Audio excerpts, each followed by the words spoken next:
Benar ya Tuhan, di dalam darah-Mu ada kemenangan, di dalam kematian-Mu ada keselamatan. Oleh karena itu kami rindu mendengarkan firman-Mu. Kami rindu diisi oleh kebenaran firman Tuhan.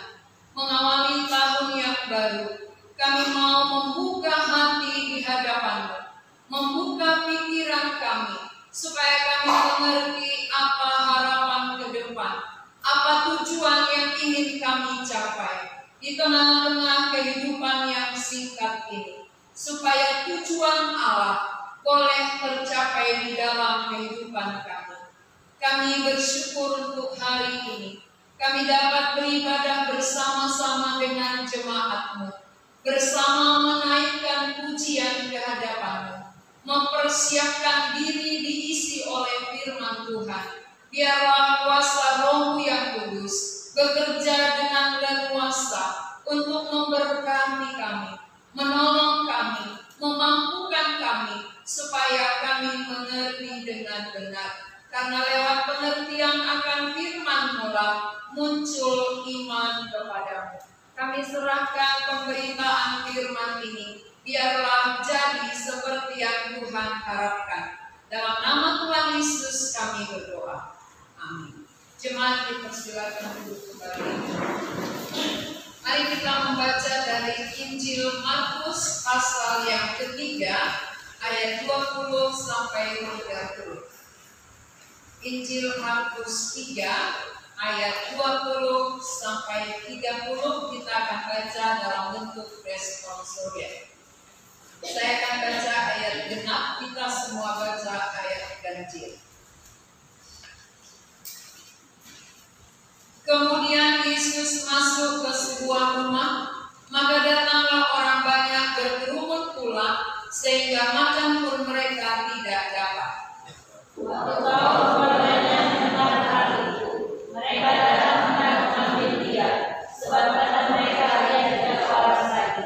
Dan ahli-ahli Taurat yang datang dari Yerusalem berkata, Ia kerasukan Beelzebul, dan dengan pemburu setan Ia mengusir setan. Yesus memanggil mereka, lalu berkata kepada mereka dalam perumpamaan, bagaimana itu dapat mengusir iblis? Kalau suatu kerajaan terpecah-pecah, kerajaan itu tidak dapat bertahan.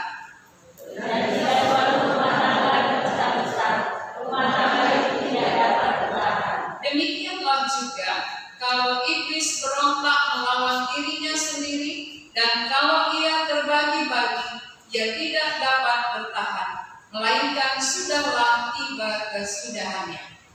Tetapi dia seorang pun yang akan memasuki rumah seorang yang kuat untuk merampas harta-hartanya, apabila dia tidak akan berbuat seperti itu, sesudah dia berkata yang merampas kembali.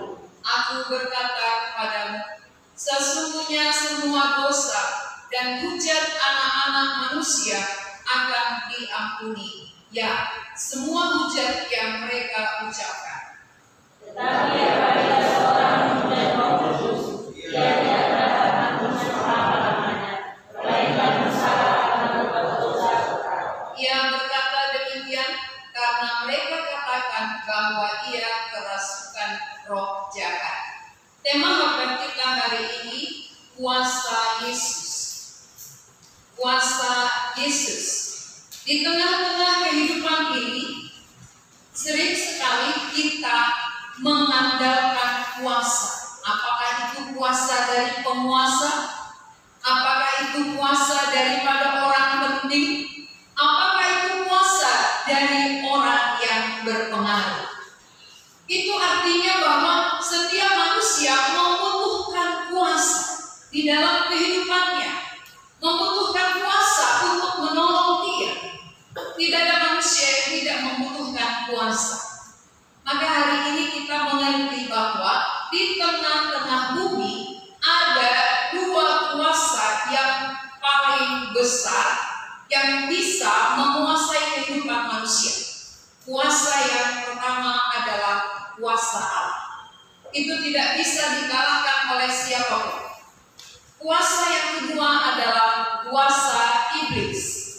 Kuasa iblis itu bisa menguasai manusia oleh karena manusia berada di bawah kekuasaan iblis. Orang yang belum dibebaskan, orang yang belum dilepaskan dari kekuasaan iblis, dia dikuasai olehnya. Mari kita melihat bagaimana struktur kekuasaan. Ada struktur kekuasaan, dipersilakan kita lihat di depan. Ditampilkan struktur kekuasaan, siapa yang paling tinggi di atas, kemudian di bawahnya, lalu demikian seterusnya, ya. Kita harus mengerti struktur kekuasaan tertinggi itu adalah dari Allah.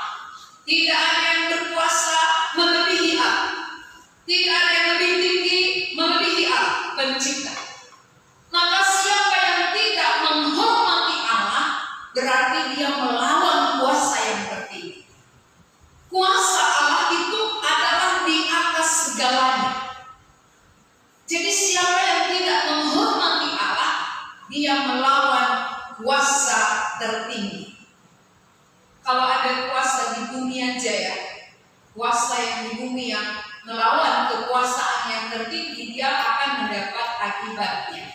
Tetapi kita tahu bahwa kekuasaan yang tidak bisa ditentang adalah kuasa Allah. Ini yang kita perhatikan.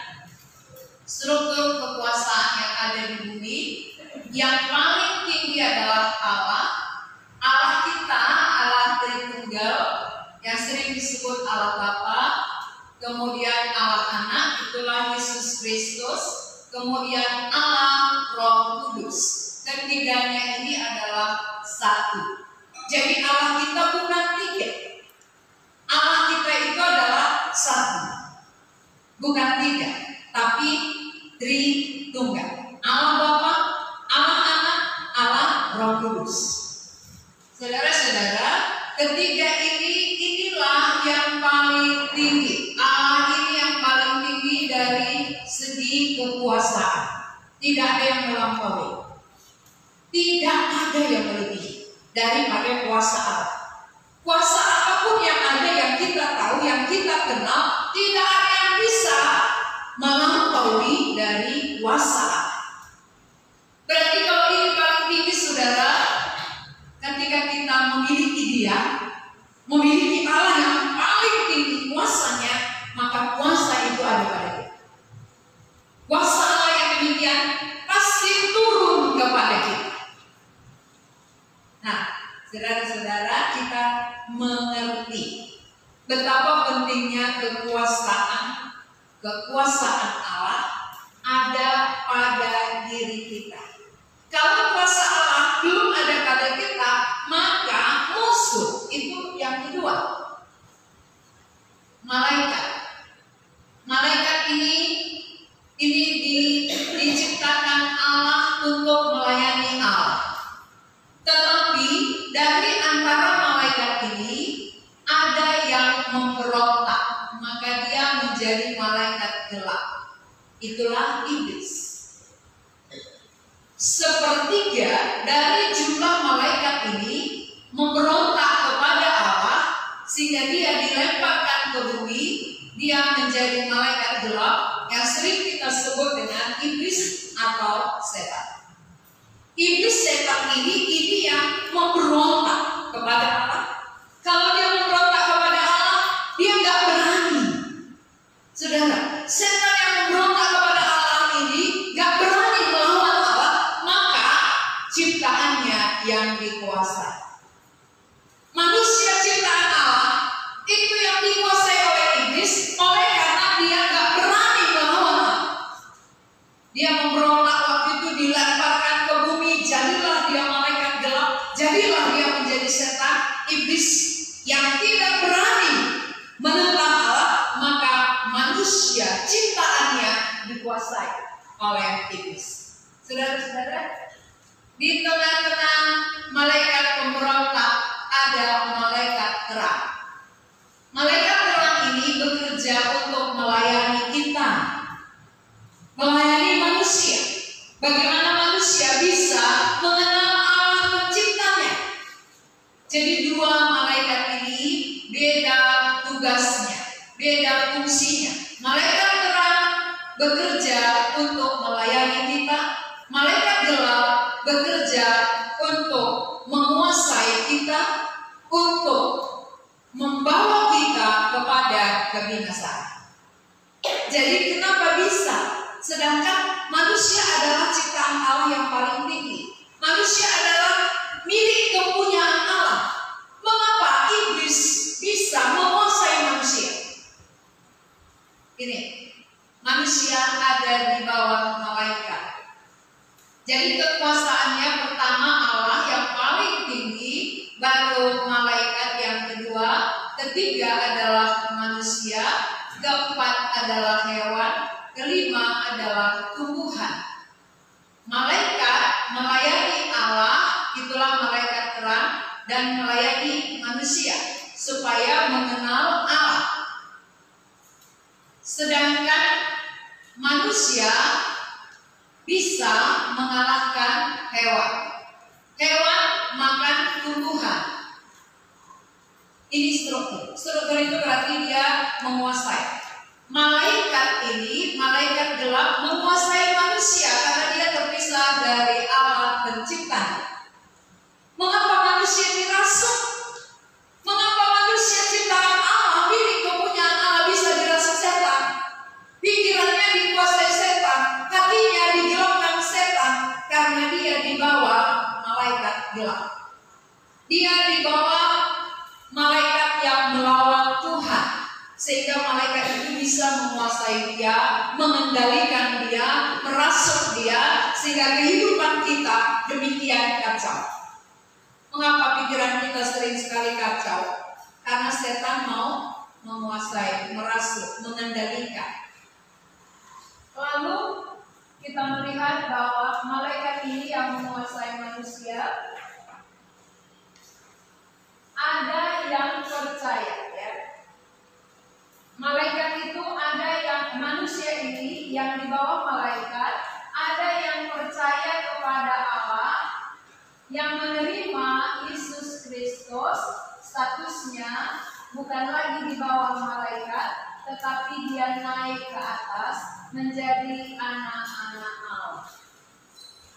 Statusnya berubah, saudara. Dia bukan lagi di bawah setan, di bawah malaikat gelap, tetapi dia sudah di atas malaikat. Statusnya disebut menjadi anak-anak Allah. Kalau dia anak-anak Allah, berarti dia lebih tinggi daripada iblis. Dia sudah bisa mengalahkan setan. Dia sudah bisa menguasai pikiran-pikiran jahat. Tapi kalau dia dikendalikan oleh setan, dia tidak mampu mengendalikan pikiran yang jahat. Justru dia yang dikendalikan. Dia yang dikuasai. Saudara-saudara, betapa pentingnya kita mengerti akan hal ini, supaya kita tahu tujuan kita ke depan. Supaya kita mengerti apa yang mau kita capai di tengah-tengah kehidupan kita memasuki tahun yang baru ini. Kita hidup di bawah kekuasaan. Orang yang tidak melihat kuasa yang dua ini, kuasa Allah yang maha tinggi dan kuasa setan yang bisa merasuk dia merasa aman, lama-kelamaan ujungnya maut. Maka kita memulai, ya, start awal di tahun ini, buka pikiran. Kita buka pikiran kita bahwa ada kuasa yang lebih tinggi dari diri kita, yang kita tidak sanggup melawannya. Kuasa iblis lebih besar dari manusia. Malaikat gelap lebih tinggi dari kita, sehingga manusia bisa dirasuk setan. Saudara, siapa yang pernah melihat manusia, orang yang dirasuk setan? Ada yang pernah melihat orang dirasuk setan? 1 orang, 2 orang, sebelah kiri 3 orang. Oh ya, enggak banyak yang melihat, ya. Enggak pernah ditunjukkan bagaimana ngerinya orang yang dirasuk setan. Kalau saya sering melihat orang yang dirasuk oleh setan. Sampai matanya yang hitam bisa berubah jadi putih. Ini mata kita kan ada putih ada hitam ya. Kalau dia dirasuk ini bisa diputarnya putih. Hanya putih yang kelihatan. Itu artinya dia punya kuasa. Setan itu punya kuasa. Maka orang yang dikendalikan setan, kenapa dia nggak sadar bisa bunuh anaknya? Ini dikuasai. Kenapa bisa bunuh istri? Ini dikuasai. Jadi bisakah orang Kristen dikuasai setan? Bisa. Jangan salah. Orang Kristen yang masih di bawah kuasa iblis, dia bisa dikuasai, dirasuk setan. Jadi bukan merek Kristen langsung lepas, tidak. Tetapi orang yang masih di bawah malaikat, dia masih dikuasai oleh malaikat gelap itu. Masih dikuasai oleh setan. Belum bebas. Nah, kalau demikian saudara-saudara, betapa mengerikan orang yang di bawah kuasa setan. Kalau kita hidup di tengah-tengah bumi, menjalani tahun ini, kita masih di bawah kuasanya, maka pikiran kita tidak normal. Pikiran kita sering sekali kacau. Pikiran kita sering sekali merasa hampa. Buat apa hidup ya? Kok begini-gini terus? Kok hanya seperti ini hidup? Susahnya bukan main. Banyaknya masalah, persoalan, pergumulan. Ya udahlah. Akhiri aja. Maka banyak orang yang mau mengakhiri kehidupannya sebelum dia dipanggil Tuhan. Ini artinya apa? Pikiran yang dikacaukan. Pikirannya yang dicuri oleh iblis. Dikuasai oleh iblis. Walaupun dia milik Allah, ciptaan Allah. Tapi karena dia masih statusnya di bawah malaikat, maka iblis masih menguasai. Iblis berkuasa di dalam kehidupannya. Jadi orang yang dikuasai setan ujungnya akan maut kalau tidak dilepaskan. Nah ternyata Tuhan melihat itu.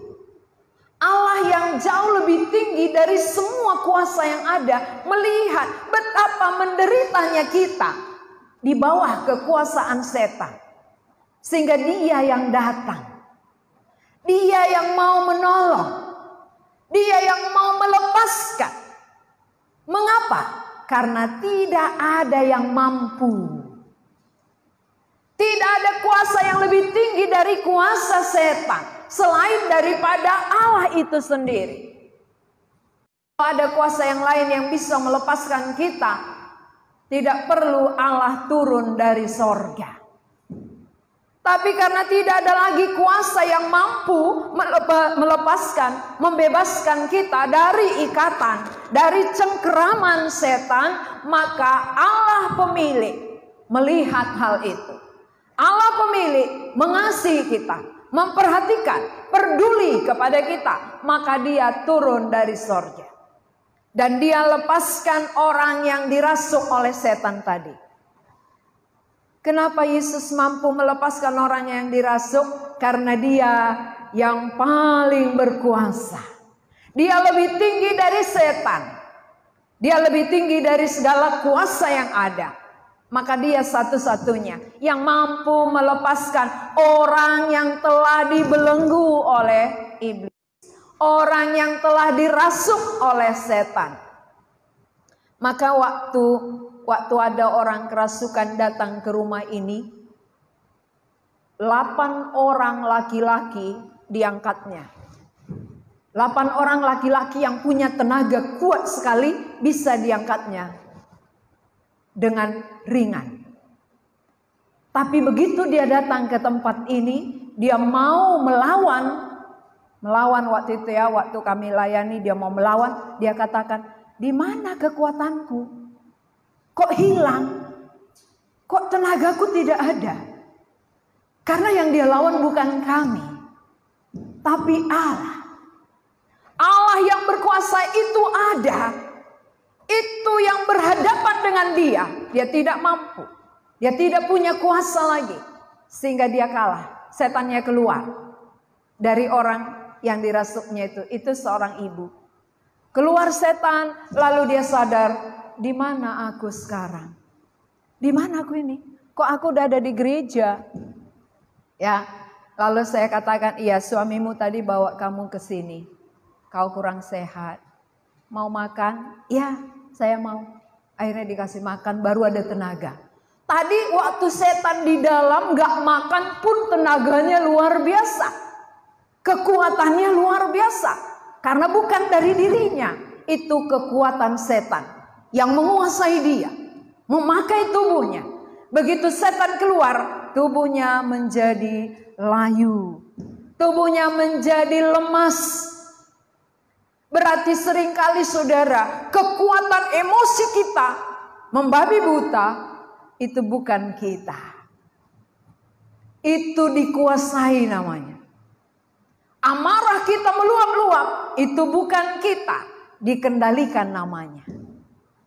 Sehingga kita tak sadar diri. Sehingga banyak orang merasa bahwa waktu dia melakukan itu, dia tidak sadar. Dan selesai ada penyesalan.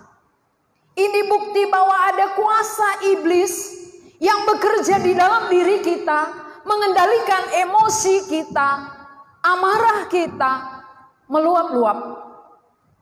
Dan kita tidak berani lepas. Kita tidak mampu melepaskan dengan cara sendiri. Kekuatan sendiri. Tidak ada yang mampu. Hanya kuasa Allah yang lebih tinggilah yang bisa melepaskan. Itulah sebabnya Yesus datang ke dunia ini. Mau melepaskan manusia ciptaannya dari belenggu setan. Dari kuasa iblis. Supaya kita benar-benar terbebas, merdeka, lepas dari kuasa iblis. Sehingga pikiran kita jernih. Hati kita dingin. Menghadapi segala persoalan kita bisa sabar. Yang membuat gak sabar siapa? Karena dikendalikan. Yang membuat sabar siapa? Kristus. Jadi tiap manusia yang hidup di bumi membutuhkan Yesus. Hanya kuasanya yang mampu melepaskan saudara. Jadi ketika dia melepaskan orang yang dirasuk, ada orang yang mengatakan, ya siapa yang berkata? Ahli-ahli Taurat. Ahli-ahli Taurat yang bekerja di bait suci. Itu yang mengatakan, oh Yesus mengusir setan dengan kuasa Beelzebul. Saudara tahu apa itu kuasa Beelzebul? Kuasa Beelzebul itu adalah kuasa penghulu setan. Jadi dia kepala kampungnya, ini anak buahnya gitu. Masa kepalanya mengusir anak buahnya? Maka Tuhan menggambarkan dua hal. Mari kita perhatikan. Tuhan Yesus menceritakan dua hal. Satu kerajaan iblis, satu rumah tangga. Kerajaan iblis, ya. Kalau namanya kerajaan iblis itu, dia satu kerajaan. Tidak mungkin kerajaannya itu terpecah-pecah. Ya. Ini iblis penguasa, inilah yang disebut dengan Beelzebul ya. Ini penguasanya, lalu ini adalah anak buahnya. Ini banyak anak buahnya. Dia rajanya. Apakah raja ini mau mengusir anak buahnya? Menurut saudara? Maukah kerajaannya, ini pimpinannya mengusir anak buahnya?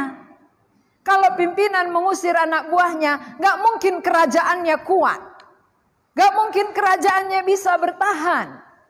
Ya, kalau pimpinannya mengusir anggotanya. Biasanya kalau kerajaan itu ada pimpinan, dia akan kerjasama dengan anak buahnya. Dia akan kerjasama dengan anggotanya. Supaya kerajaannya ini kuat.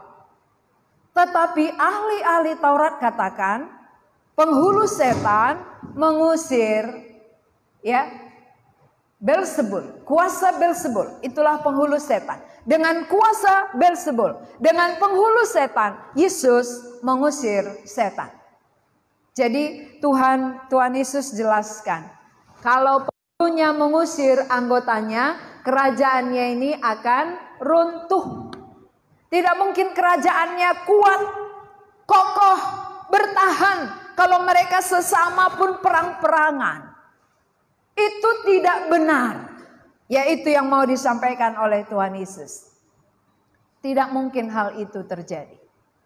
Maka sadarilah, siapa musuh saudara? Setan. Kalau saudara dikuasai setan, lalu berobat kepada setan, tidak mungkin setan menolong. Jangan salah mengerti. Orang yang diganggu setan, belajar atau minta tolong kepada setan, setan tidak akan bisa terpecah-pecah.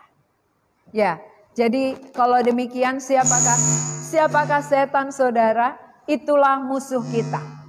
Iblis itu musuh. Apapun yang dilakukannya itu musuh. Bukan teman, bukan yang menolong. Oleh karena itu, mari kita katakan di dalam diri kita, iblis musuh saya. Jangan pernah berharap kepadanya. Iblis musuh. Kalau namanya musuh tujuannya apa? Menghancurkan. Tidak ada musuh yang pernah menolong. Tidak ada musuh mau supaya saudara maju. Tidak ada yang namanya musuh itu menguntungkan. Tapi yang namanya musuh itu adalah yang mau merusak kehidupan kita, mengganggu kita, menghancurkan kita. Jadi mari kita nyanyikan, iblis itu musuh saya. Tahu lagunya ya? Iblis itu musuh saya, supaya iblisnya gentar. Tapi kalau kita nggak tahu dia musuh kita, dia akan dekat-dekati kita. Ya, kita nyanyi sama-sama, iblis itu musuh saya.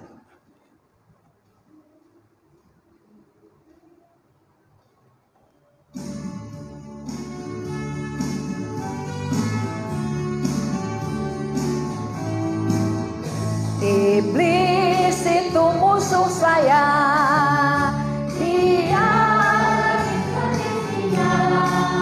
Dia lari sini sana, dia bilang itu. Iblis itu musuh saya. Yesus juru selamat, Yesus juru selamat saya. Dia mati di Golgota, dia tebus dosa saya, dia itu saya. Yesus juru selamat saya. Ya, semuanya belum hafal kata-katanya ya. Silakan Sarah pimpin. Yesus, iblis itu musuh saya, Yesus juru selamat saya. Pakai minyak. Ambil minyak.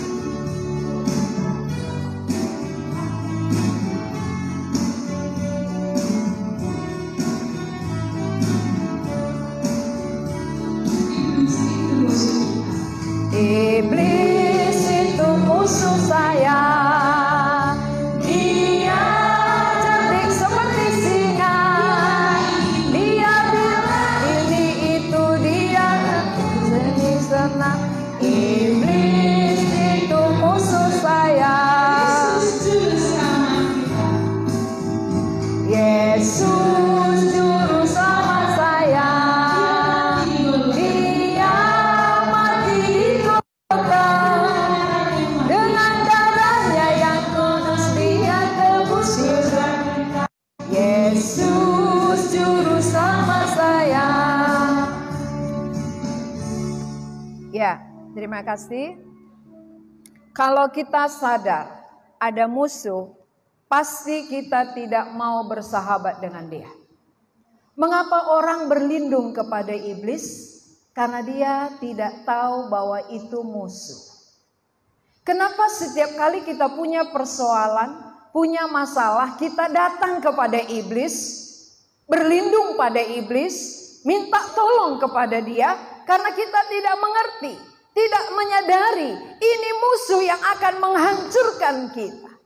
Walaupun seolah-olah dia menolong. Seolah-olah.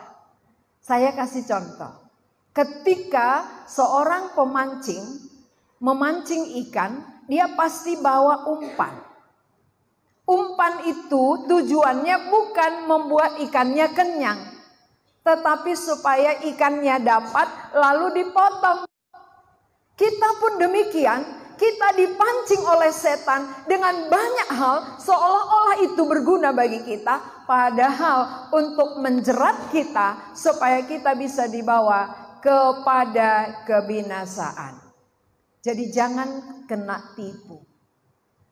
Yang dapat menolong kita hanya satu. Itulah Allah pencipta kita. Allah pemilik kita. Allah yang mengasihi kita.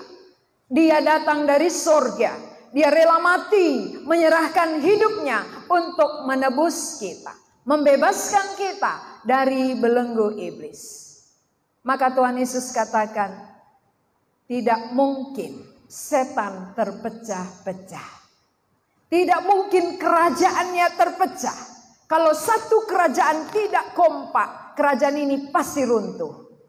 Kalau penghulu setan mengusir anak buahnya, pasti kerajaan setan gak bertahan lama. Tapi coba lihat sampai sekarang. Mana lebih banyak hasil karya setan daripada hasil karya Tuhan di dalam hati manusia? Mana yang paling banyak didengarkan oleh manusia? Iblis atau Tuhan? Lebih banyak iblis. Maka lebih kacau pikiran manusia. Banyak manusia yang kacau, tidak tahu di mana alamat pertolongan. Maka ketika dia kacau, dia lari ke tempat-tempat yang dia anggap bisa menolong. Padahal satu-satunya yang bisa menolong manusia hanya pemilik. Hanya Allah pemilik, karena dia jauh lebih tinggi, lebih berkuasa dari musuh. Maka yang lebih tinggi yang bisa membebaskan kita. Kalau manusia di bawah malaikat, tidak mungkin kita memberontak. Kita tidak mampu melawan dia. Harus Allah datang melepaskan kita, baru kita bebas. Itu contoh pertama yang dibuat oleh Tuhan Yesus.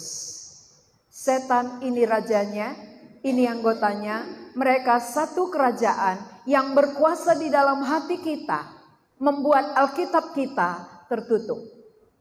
Salib terbalik, Roh Kudus pergi, hati menjadi gelap gulita, pikiran menjadi kacau. Ini membuat kita sering putus asa. Kenapa? Karena iblis berkuasa di dalam hati kita, menggelapkan hati kita sehingga kita tidak jelas tujuan apa yang mau kita capai ke depan. Tidak terarah, tidak tahu. Namanya gelap. Orang yang hidup dalam gelap gak tahu apa yang mau dicapai, apa yang mau dituju. Sehingga yang kita kerjakan itu ke itu terus. Dari tahun ke tahun, itu ke itu terus. Cari makan, cari makan, cari makan. Tahun depan juga cari makan, cari makan, cari makan. Sampai mati. Hanya itu. Tanpa jelas apa yang mau saya capai. Maka ini perlu kita mengerti, terbuka pikiran. Kalau setan menguasai dalam diriku, apapun yang ku capai, apapun yang ku kejar, toh aku di dalam kuasanya. Kalau aku di dalam kuasanya, berarti ujung dari hidupku ini apa? Celaka. Celakalah aku kalau aku masih di bawah kuasa setan. Apapun yang ku dapat, apapun yang ku capai, toh semua menjadi sia-sia. Jadi tujuan utama kita hidup apa? Bagaimana supaya Allah pencipta, Allah pemilik kehidupanku, melepaskan aku dari belenggu setan, dari kuasa iblis. Kuasa Yesus jauh lebih besar. Dia sanggup. Dia berkuasa menolong, melepaskan, membebaskan setiap orang yang mau datang kepada Yesus. Sekarang bagian kita, sudahkah kita melihat bahwa kuasa Yesus jauh lebih tinggi? Kuasa Yesus mampu menolong kita. Tidak ada yang lain. Kalau orang mengerti tidak ada yang lain, pasti dia terobos. Kalau nggak ada jalan lain kan pasti kita nggak pindah dari situ. Bagaimana macetnya pun kalau tidak ada pilihan yang lain, pasti kita tahankan. Kalau tidak ada yang menolong selain daripada Yesus, pasti kita teruskan mengenal Dia. Dan bagaimana kita percaya kepada Dia, supaya kita benar-benar lepas. Ini yang contoh yang diberikan oleh Tuhan Yesus.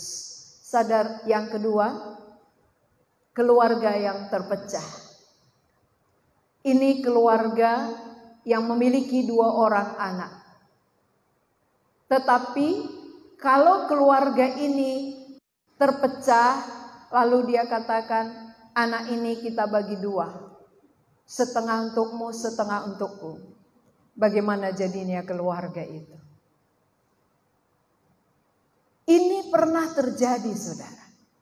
Ketika di dalam kerajaan Salomo, waktu Salomo menjabat menjadi raja, ada 2 orang ibu mengaku bahwa bayi itu adalah anak mereka. Satu bayi, 2 orang ibu mengaku bahwa itu bayinya. Lalu apa tindakan Raja Salomo?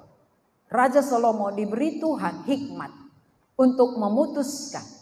Keputusan yang diambil, dia ambil parang. Lalu dia katakan, saya akan belah 2 anak ini. Satu untuk ibu ini, satu lagi untuk ibu ini. Ibu kandung yang melahirkan bayi itu menjerit. Dia katakan, jangan belah anak itu. Biarkan sama dia. Biarkan anak itu tetap hidup, tapi berikan kepada ibu itu. Jangan belah. Inilah tanda ini seorang ibu. Ibu yang sah tidak rela anaknya mati. Tapi ibu yang bukan ibu kandungnya, dia katakan belah saja supaya adil. Keluarga-keluarga yang pecah. Keluarga adalah keluarga yang kacau. Udah, yang ini untukmu, ini untukku. Kita bagi 2, putus sampai di sini. Gak mungkin keluarga ini bisa kokoh. Gak bisa rumah tangga ini menjadi rumah tangga bahagia. Anak untukku, harta untukmu. Pecah. Ini namanya keluarga pecah. Kalau keluarga pecah, keluarga akan runtuh. 2 contoh jelas diberikan Tuhan. Bahwa Tuhan Yesus itu mengusir setan bukan dengan kuasa Beelzebul, tapi dengan kuasa Allah yang maha tinggi. Yang jauh lebih tinggi daripada kuasa iblis. Itu yang diterangkan, itu yang dijelaskan oleh Tuhan Yesus kepada ahli-ahli Taurat. Supaya mereka mengerti. Kedatangan Yesus itu menolong. Kedatangan Yesus itu membebaskan, melepaskan dari cengkeraman iblis. Karena semua manusia berdosa di dalam cengkeramannya, di dalam ikatannya. Maka tak ada seorang pun yang mampu melepaskan dirinya sendiri. Dengan caranya, usahanya, kalau bukan Allah yang membebaskan. Berarti kalau demikian saudara, semua kita membutuhkan kehadiran Yesus di dalam hidup kita. Tanpa Yesus ada di dalam kita, kita akan tetap terbelenggu. Kita akan tetap terikat oleh kuasa setan yang membawa kita kepada maut, kematian kekal. Itu keinginan musuh kita. Tapi keinginan Allah pencipta kita, bagaimana kita yang diciptakannya bebas dari belenggu setan datang kepada Allah. Percaya dengan iman kita dibebaskan. Lalu orang yang bebas ada harapan mendapat kehidupan kekal. Orang yang tidak bebas di bumi pun gampang putus asa. Di bumi pun gampang stres. Hidup tanpa harapan yang jelas, lalu mati kepada kebinasaan. Tapi orang yang telah dibebaskan, tujuannya hidup jelas. Aku hidup berguna untuk Tuhan. Hidupku berguna bagi Dia. Selama aku di bumi, Dan sesudah aku mati, aku bersama dengan dia selama-lamanya. Jadi saudara-saudara yang dikasihi oleh Tuhan Yesus, kita harus menyadari diri kita bahwa kita selama ini dikuasai oleh kekuasaan yang lebih tinggi dari diri kita. Yang kita sendiri tidak mampu melepaskan dengan cara usaha, tetapi dengan kuasa Allah. Itulah Yesus Kristus yang datang dari sorga, yang mampu melepaskan saudara. Siapa yang menyadari hal itu hari ini? Jangan keraskan hati. Saudara membutuhkan pertolongan Yesus. Saudara memerlukan kehadiran Yesus untuk membebaskan diri saudara dari ikatan setan, supaya saudara benar-benar bebas, benar-benar terlepas, dan punya harapan yang kekal. Berjalan bersama Tuhan menuju kehidupan yang kekal. Diawali tahun ini, di dalam tahun pengharapan, berjalan bersama dengan Tuhan menuju kehidupan kekal. Sehingga hidup kita tidak sia-sia. Pikiran kita gampang stres, tidak gampang putus asa, tetapi kita menjalaninya dalam sukacita. Walaupun banyak tantangan, banyak persoalan, banyak masalah. Tapi orang yang berjalan dengan Tuhan, dia menjalaninya dengan damai. Karena Allah adalah sumber damai. Ada pengharapan di dalam Kristus. Ada kuasa. Kuasa Yesus mampu menolong saudara. Siapa yang masih terikat, terimalah Kristus. Datanglah kepadanya, supaya saudara dilepaskannya dan saudara bisa bebas. Siapa yang sudah dilepaskan, berjalanlah bersama Tuhan. Kalau sudah dilepaskan tapi jauh lagi dari dia, maka iblis akan berusaha memancing dari jauh. Memancing-mancing kita supaya kita noleh, supaya kita melihat, supaya kita kembali melakukan apa yang tidak menyenangkan Tuhan.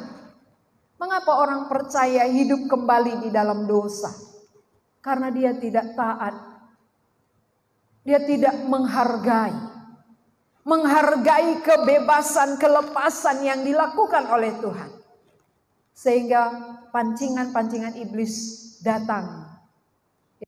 Iblis itu pekerjaannya selalu memancing. Dia tidak diam. Bekerja 24 jam. Kita berhenti. Dia tidak pernah berhenti. Senantiasa bekerja dalam hidup kita. Bagaimana supaya hidup kita tidak punya tujuan, tidak punya arah yang jelas, tidak bermakna, tetapi berputar-putar. Hanya berputar-putar menghabiskan umur, menghabiskan usia, lalu mati. Apa? Untuk apa kita hidup menghabiskan waktu, toh ujungnya maut? Untuk apa kita habiskan waktu kalau ujungnya tidak ada yang kita dapatkan yang kekal? Tujuan Tuhan datang adalah supaya selama kita hidup di bumi, kita bebas dari kuasa iblis, kita berguna bagi Tuhan, dan ada hasil kekal yang akan kita terima dari Allah. Awalilah tahun saudara dengan tahun kebebasan. Kristus datang untuk membebaskan saudara, supaya saudara benar-benar berjalan dengan Dia. Mari kita berdoa. Tuhan, kami bersyukur untuk firman-Mu. Kami sadar kami di bawah kuasa iblis. Karena iblis lebih tinggi dari manusia. Tetapi Engkau Yesus Tuhan kami jauh lebih berkuasa dari iblis. Sehingga Engkau yang mampu membebaskan kami, melepaskan kami dari belenggu dan ikatan kuasa setan. Sehingga setiap orang yang dibebaskan punya arah yang jelas, punya tujuan yang hidup, tujuan hidup yang jelas dan terang. Sehingga hidup kami berguna bagi Tuhan. Hidup yang singkat tidak sia-sia, tetapi berguna bagi kemuliaan-Mu. Pakailah kami menjadi alat-Mu. Bebaskanlah orang-orang yang masih terbelenggu, supaya kami bersama-sama berjalan, bersama-sama punya harapan yang kekal. Mengawali tahun 2023 ini dengan penuh pengharapan. Di dalam nama Tuhan Yesus kami berdoa. Amin.